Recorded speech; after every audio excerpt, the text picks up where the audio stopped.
ଜଗତରନାଥ ଜଗନ୍ନାଥଙ୍କୁ ଚାଉଳ ଆଉ ଗୁଆ ଅର୍ପଣ କରୁଛି। ମୁଁ ଶ୍ରୀମନ୍ଦିର ପରିକ୍ରମା ପ୍ରକଳ୍ପରେ ଭାଗିଦାର ହୋଇପାରିଛି। ମୋର ଜୀବନ ଧନ୍ୟ ହୋଇଗଲା।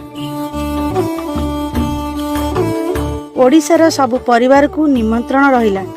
ଏହି ଐତିହାସିକ ପବିତ୍ର ପରିକ୍ରମା ପ୍ରକଳ୍ପରେ ଜଗନ୍ନାଥଙ୍କ ସେବାରେ ଭାଗ ନେଇ ଏହି ପୁଣ୍ୟ ଅବସରରେ ନିଜକୁ ଧନ୍ୟ ମନେ କରନ୍ତୁ।